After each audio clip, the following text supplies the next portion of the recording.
introverted noise. Hurry up, Daddy.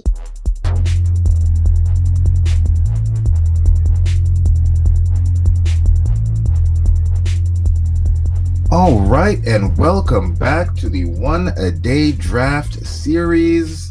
My name is Jason Brown. I will be your host, and as has been the custom thus far anyway, I am joined by the man, the myth, the legend, QB1, hardest working man on draft Twitter, JR. How you doing? How you been?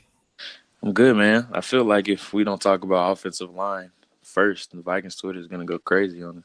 Well, we got to give the people what they want. So, we started this thing off with interior offensive line. We're going to continue this thing moving along with the most important position on the offensive line, the offensive tackles. So, people are a little bit back and forth on this one as we speak kind of to the Vikings on, whether they should go this way. But we're going to go and give your favorites, not necessarily just for the Vikings, across the board.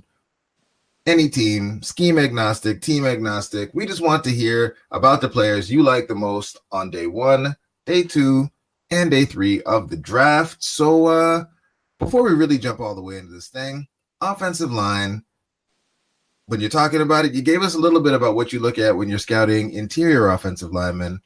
What are you looking at when you're scouting the offensive tackles? Yeah, so this is a little bit different. And once again, you have to understand scheme. But I think with offensive tackle, you really have to focus in on footwork and technique because those are the biggest things that you want to see with those guys. Because if they do not have those two, they're going to frequently be beaten or cornered around the edge. But there's plenty of guys that show really good technique in this class. And there's some that really do struggle with the technique department because they just don't have really good hand usage right now. But luckily, that's something that can be taught to them, which makes a lot of prospects in this draft very intriguing. I think overall this tackle class is a bit top heavy, but as you get into day 2 and day 3, there are some developmental guys that coaches will like. All right, well, let's get right down to it then. Day 1, who's your absolute favorite or who are your favorites if you can get us through them quickly?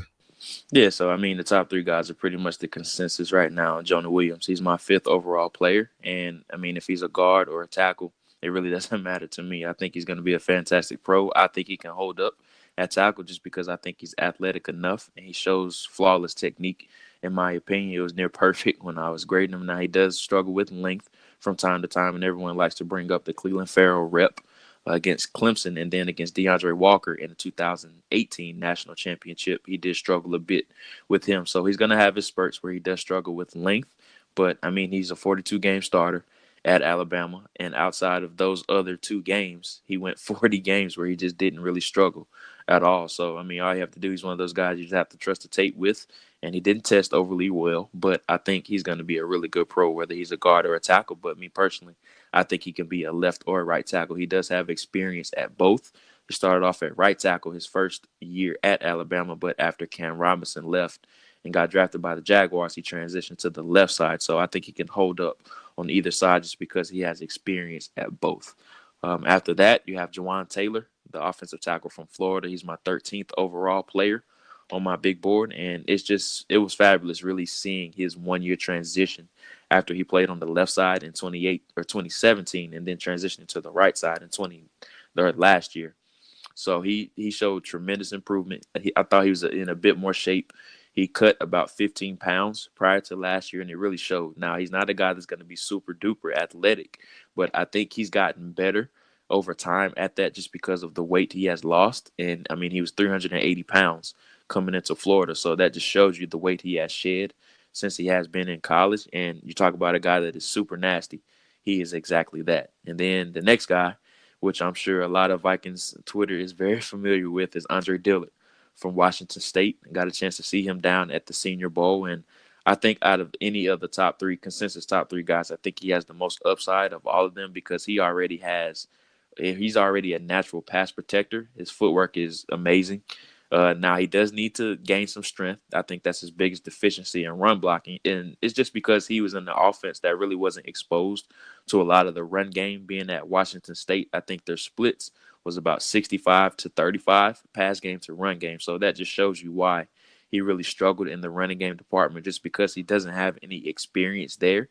But I think run blocking is something that you really can teach as opposed to pass protection, which is something that really or it's something that coaches really do struggle to coach just because it's really hard to develop guys in that area because it's really all about athleticism and then adding strength. But with Dillard, he already is that natural pass protector that you can put on your quarterback's blind side. So I think he's going to be a really good pro. He has all the upside in the world. All right. Take us to day 2. Who do you like on the second day of the draft at offensive tackle? Cody Ford, and I actually have a late first on him. He's my 20th overall player on my big board. Now, I think he might be better as a guard, but I graded him as a tackle just because I would start him there.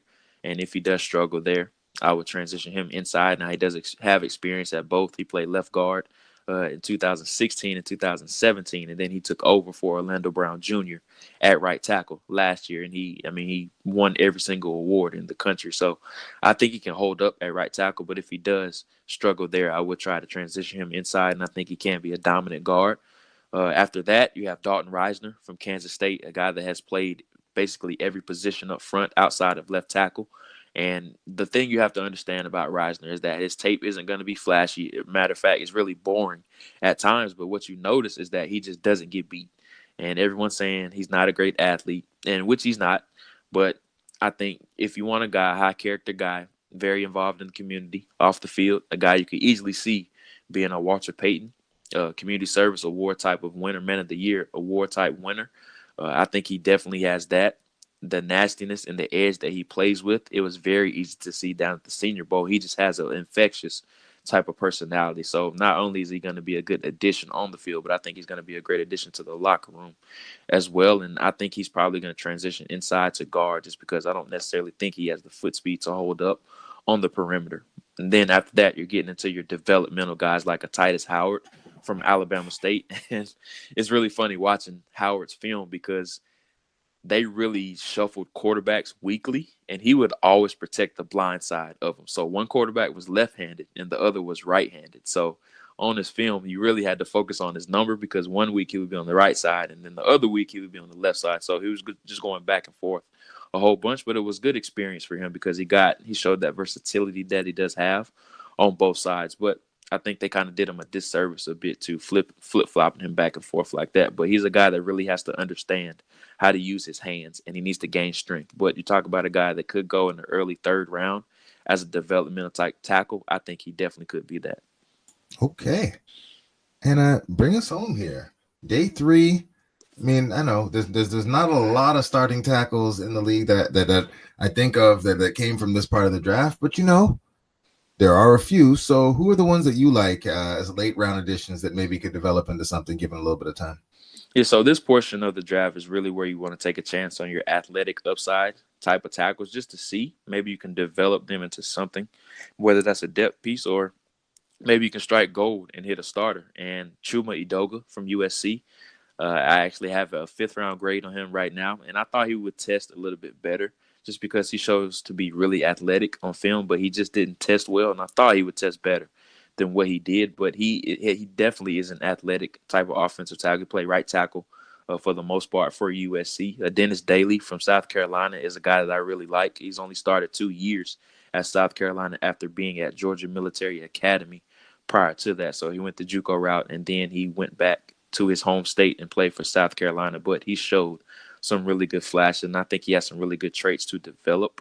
And then you're getting into Greg Little, a guy that the Vikings have shown some interest in.